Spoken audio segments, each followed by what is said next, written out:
Alors, qu'est-ce que donc, j'essaie de faire un portrait du vécu, j'allais dire, spirituel et religieux sur le campus ici en 2013.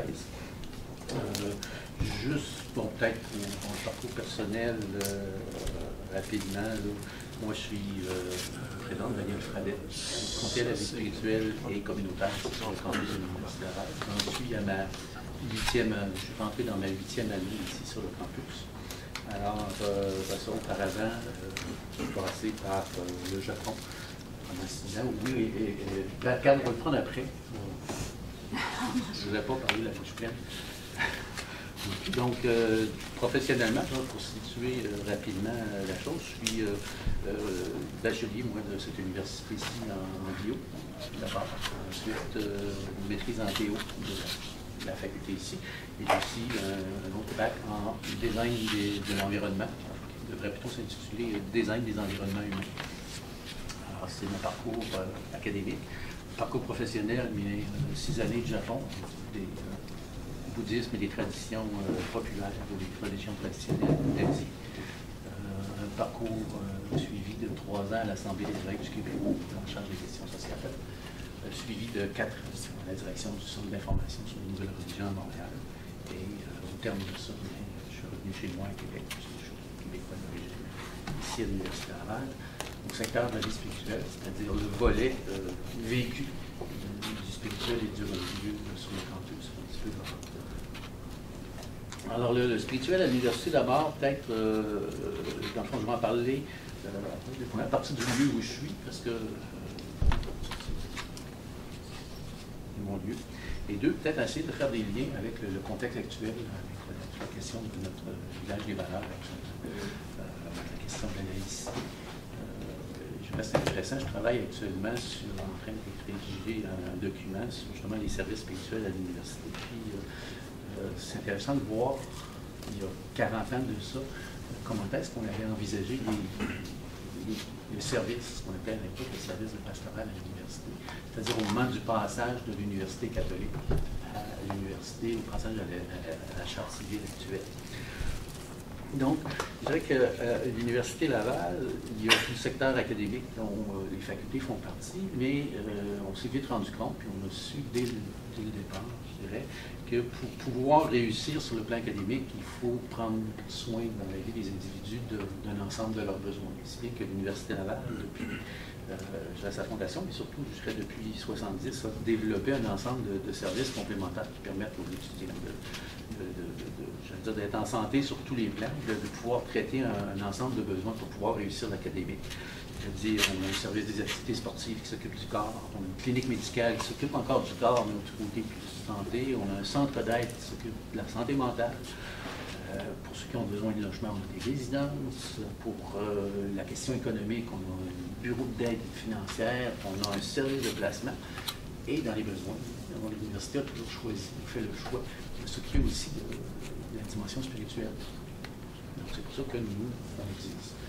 Pour mettre en contexte, l'université a été fondée en 1852 avec à l'époque 2 chartes. Une charte royale, la reine Victoria, et aussi une charte pontificale qui en faisait l'université très catholique. Dans les années 60 et 70, on a, à la lumière de ce qui se passe, à la faveur, je dirais, de ce qui se passait au Québec, les grands bouleversements sociaux, la réflexion s'est poursuivie sur le campus et l'Église, c'est un moment qui était dans le fond propriétaire de l'université, comme ça, a fait le choix, mon frère Vachon et son équipe, de transmettre à la société civile cette université-là. Donc, en 1970, l'Université Laval est devenue une université à la charte privée, une charte civile. Et c'est à ce moment-là, à l'université, depuis déjà les origines d'ailleurs, la dimension spirituelle était prise en compte. Et au départ de l'Université Laval, c'était le recteur lui-même qui s'en chargeait. Et tranquillement, ça a évolué. Et quand est arrivé ce changement-là, on s'est posé la question, les services spirituels, qu'est-ce qu'on a fait? Et il y a eu une grosse réflexion à l'époque. Et au centre de cette réflexion-là, il y avait des gens intéressants. Un bonhomme qu'on sait peut-être, Olivier Paulier. Roger Guimond, l'Oblog dominicain. Et une autre personne que vous connaissez aussi, qui était à ce moment-là dans sa chapitre jeunesse, Raymond Levieux. Alors, ils ont échafaudé à ce moment-là le plan du service de pastoral. Et ce qui est arrivé, ce qui est intéressant en regard de ce qu'ils disent, de ce qu'on parle, je pense, aujourd'hui, de l'université, puis de ce qui se passe en question de la laïcité, ils ont conçu un service qui était laïque, dès l'époque. Et je vais vous lire juste assez rapidement le procès-verbal de la séance du 11 août 1970 du Conseil de l'Université Laval, avec la proposition qui fonde le service de pastoral de l'Université Laval. Alors, c'est Richard Guimond, qui était le dominicain, qui présentait le projet de création d'un service de pastoral intégré à la vie étudiante. Alors, il est proposé que le Conseil adopte les 5 propositions suivantes. Proposons la création d'un service de pastoral à l'Université Laval. Nous proposons que le statut de ce service de pastoral soit celui d'un service de la vie étudiante. Ensuite, nous proposons que les fonctions de ce service de pastoral soient, puis c'est important, c'est ses objectifs qui n'ont pas changé ou qui se sont développés.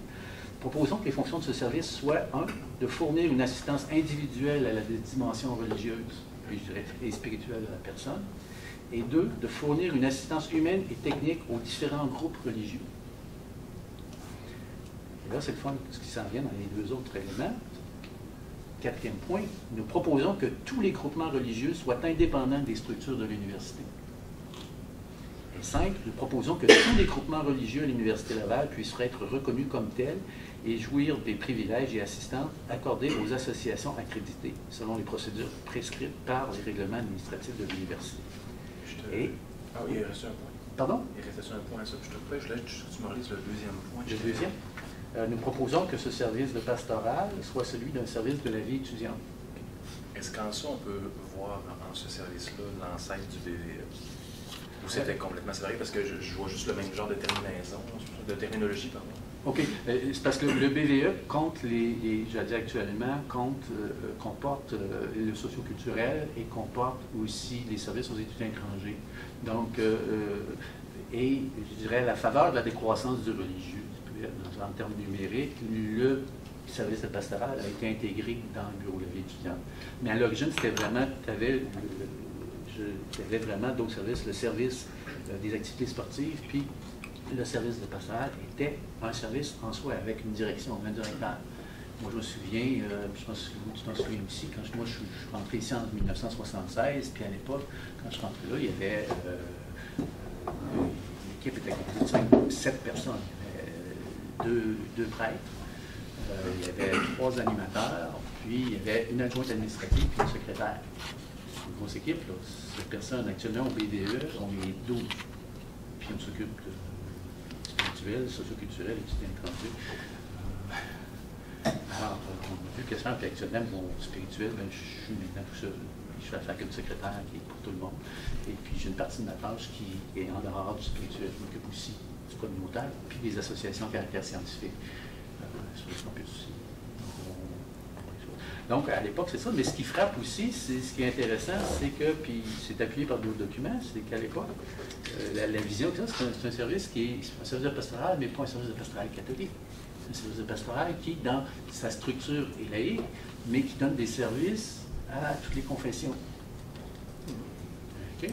Et c'est intéressant dans le discours qu'on a actuellement, parce que dans le fond, cette structuration-là, mais il reste au départ, on a eu un petit peu de misère à arranger ça, dans le sens où moi, quand je suis rentré en 1976, c'est pas ça que j'avais comme vision du service de pastoral. Le service de pastoral, moi, c'était un service de pastoral catholique.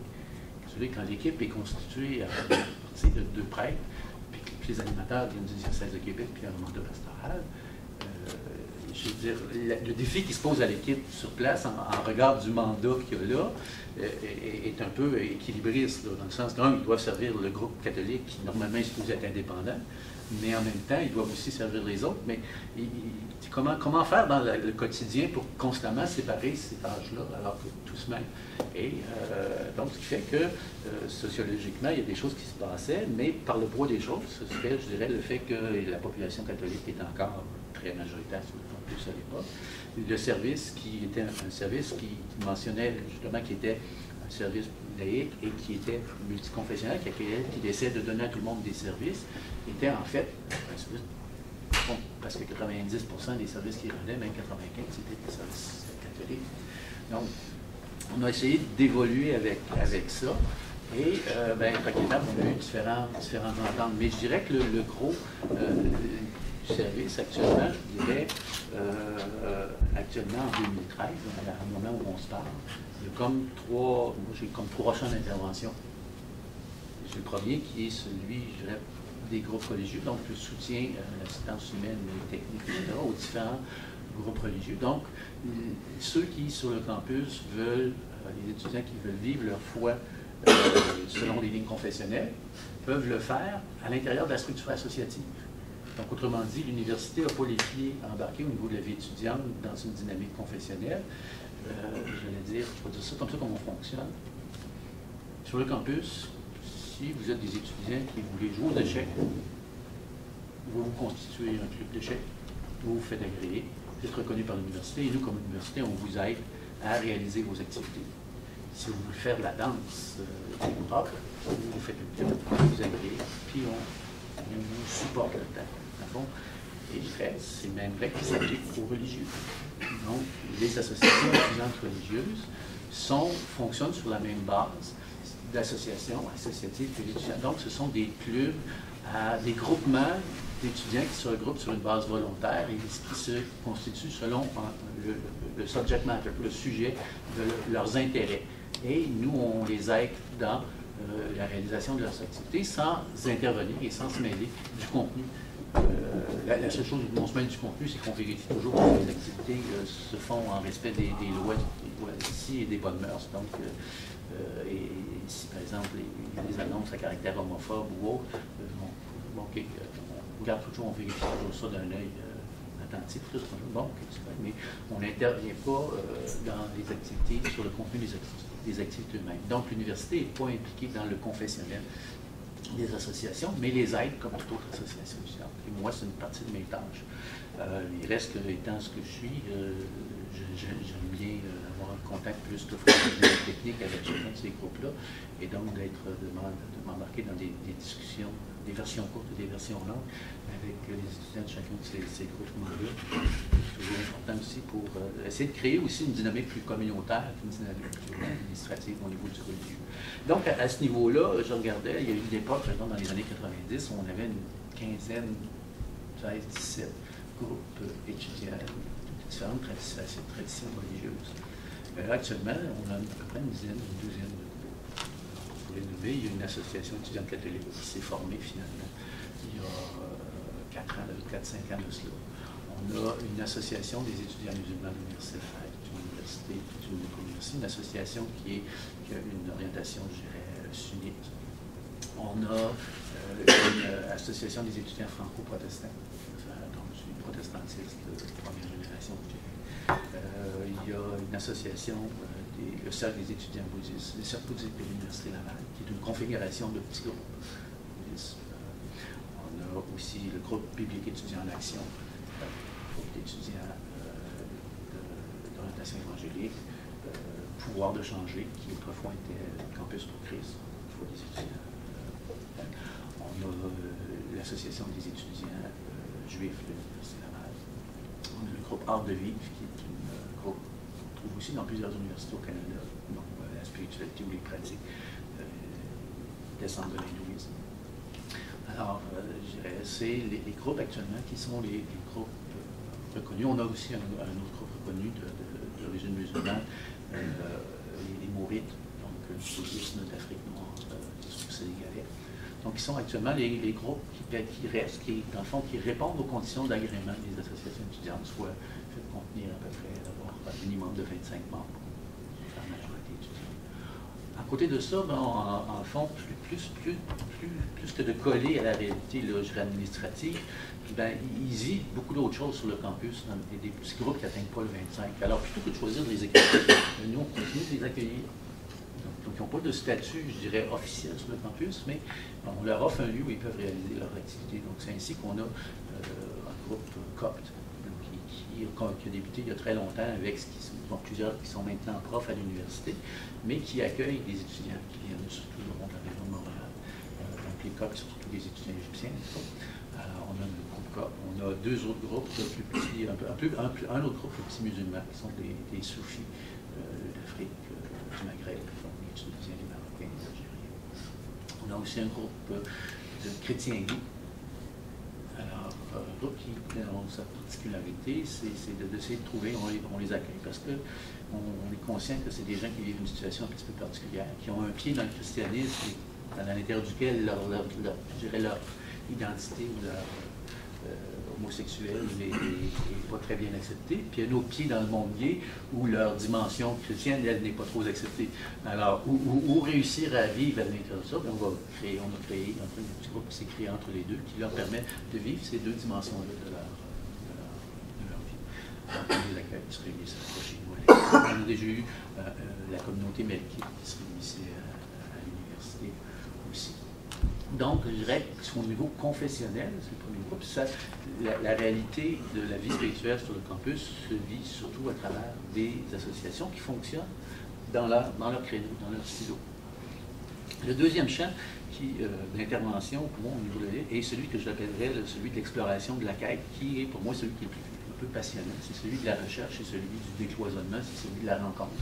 Alors souvent, je dirais, une des tendances des groupes confessionnels est de fonctionner à travers leur propre structure, donc d'être ouvert, je dirais, de tendance d'être ouvert plutôt à ce que les gens rentrent, plutôt que d'être ouvert à sortir d'eux. Le groupe de l'exploration, c'est celui où, je vais dire, tout est possible. Alors, la quête, autant la quête spirituelle individuelle que la quête de groupe à travers différents projets. C'est ainsi, c'est dans ce créneau-là que, bon, moi, je reçois des étudiants qui viennent consulter cet individuel sur différentes questions. Ça peut être une étudiante qui vient me voir, puis, je veux dire, elle est d'origine musulmane, mais sa famille est très, très attachée à ses valeurs, mais elle est en plus, elle essaie de s'intégrer ici, puis de prendre distance par rapport à ça, puis elle essaie d'intégrer. Donc, il y a différents types de quêtes qui se présentent à mon bureau. Il y a des étudiants athées qui viennent me voir, mais qui ont un intérêt pour le monde des religions, pour les religions, même à l'intérieur, à partir même de leur propre posture personnelle. On regarde ça, puis on regarde les cheminements. Donc, il y a des étudiants qui ont un cheminement de rencontres individuelles. Et puis, il y a aussi les parcours, les différents projets qui viennent ici sur le campus. Il y a un certain, je me souviens quand la Montagne des Dieux a commencé, Hugues est venu me voir, puis on a eu quelques rencontres déjà au départ. Les premières émissions le premier projet de la rencontre des dieux, la Montagne des Dieux s'est mis sur pied. Ensuite, des projets d'exposition. On fait des expositions sur Gandhi, Gandhi, Daisaku qui est là, Martin Luther King. On fait une exposition il y a 3 ans, ça s'appelait 4,5 à louer sur les symboles religieux. Ça, c'est, dans le fond, l'exposition s'est transformée pour regarder la transmission des valeurs. Au Québec, 4,5 à louer, c'est les 4 dernières générations et demie. On dit les 4 générations précédentes qui sont passées. Et le demi, celle qui est encore en formation, c'est-à-dire en constitution de son propre héritage à transmettre. Et les étudiants avaient abordé la thématique à travers la constitution d'un appartement, 4,5. Donc chacune des pièces représentait, faisait figure, construisait un logement, donc avec chacune des pièces qui avait les caractéristiques d'une génération. Et cette exposition-là avait remporté le prix d'exposition du Gala de vie étudiante il y a 2 ans. Puis l'an passé, on a eu l'exposition à la rencontre de l'autre avec les étudiants. Bon, Frédéric en faisait partie aussi. Donc, on accueille ce type de projet-là qui permet d'explorer. Et l'autre fois, le Cercle Gandhi. L'an passé, on a mis sur pied aussi une autre initiative au Clinique Pierre-Luc, la perspective athée. Plus encore. C'est épouvantable. Je me tape la main. Mais qui existe toujours, qui est l'idée, dans le fond, je dirais, ce créneau-là, ce volet d'exploration quête, pour moi, c'est important, c'est intéressant, puis c'est le volet qui est d'être à l'écoute de qu'est-ce qui se passe comme dynamique religieuse sur le campus, puis essayer de susciter des initiatives qui peuvent permettre de répondre à ces besoins-là. Puis la question des étudiants me paraissait importante, et ce qui me paraissait surtout important, c'était de leur donner de donner un lieu à ce qu'il puisse y avoir une rencontre de personnes qui ont cette posture. Je dirais que c'est un peu ma déformation de professionnel, de designer d'espace ou d'environnement. c'est qu'on ne s'aperçoit pas comment l'espace est tellement censé, quand on n'en a pas, c'est un problème, puis on s'aperçoit que la richesse d'en avoir un, c'est quelque chose, et je pense que souvent les traditions religieuses, dans leur bataille sur les lieux saints, essentiellement, c'est ça, c'est dans le fond le fait d'avoir un espace, c'est ta place dans le monde, ta prégnance sur un lieu.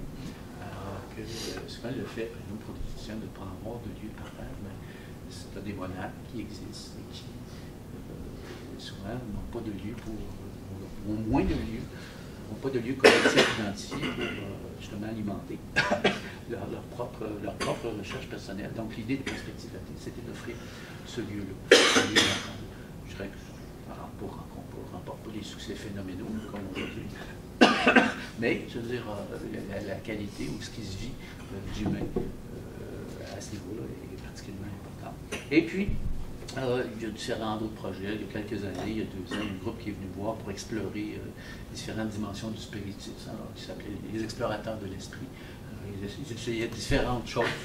Et suite à leur expérience, ils revenaient sur cette expérience-là, puis essayaient d'en explorer les différentes dimensions.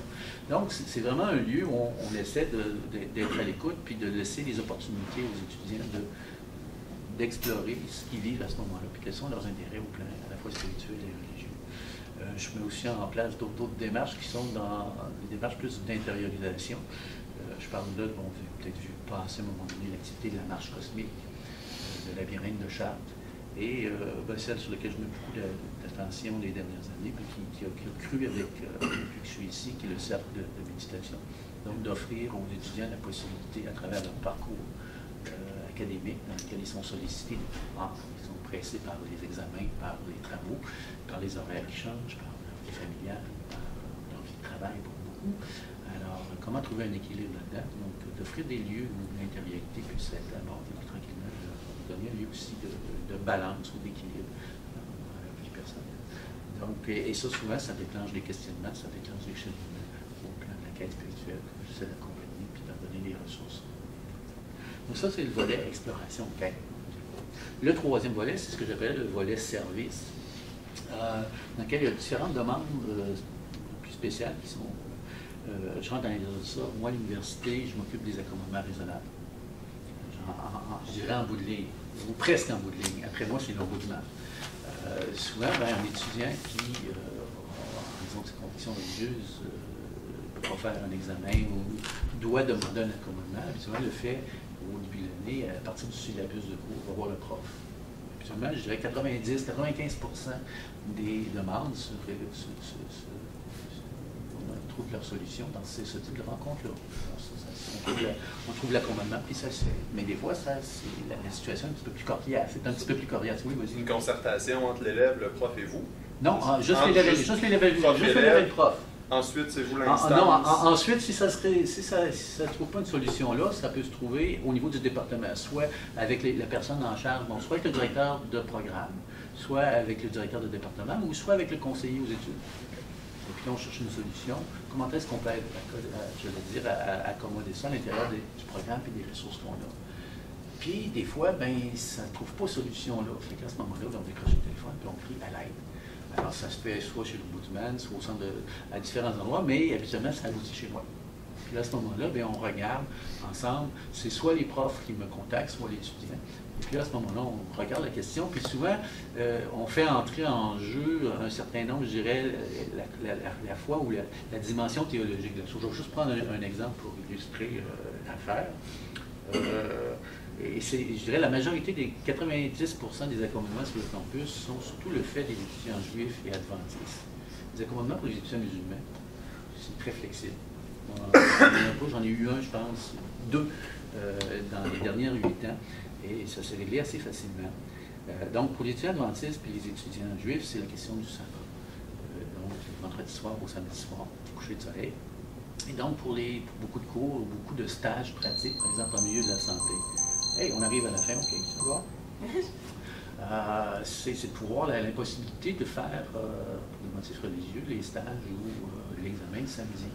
C'est arrivé à un moment donné que c'est un étudiant, adventiste, qui ne pouvait pas faire son examen.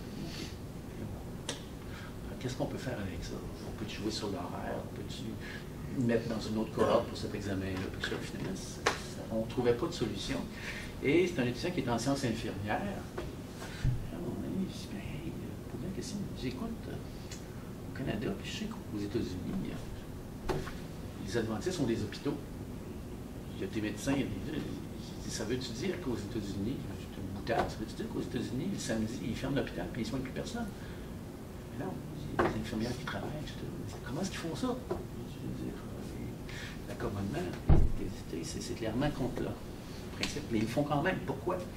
Et ça s'est adonné qu'à l'époque, à Québec, le pasteur adventiste, sa conjointe était infirmière.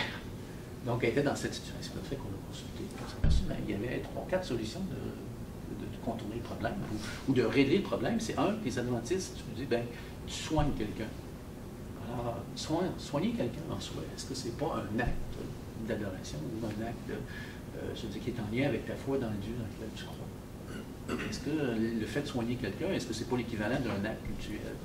Quelque part, est-ce que ça vaut pas plus que la messe du dimanche? C'est comme ça.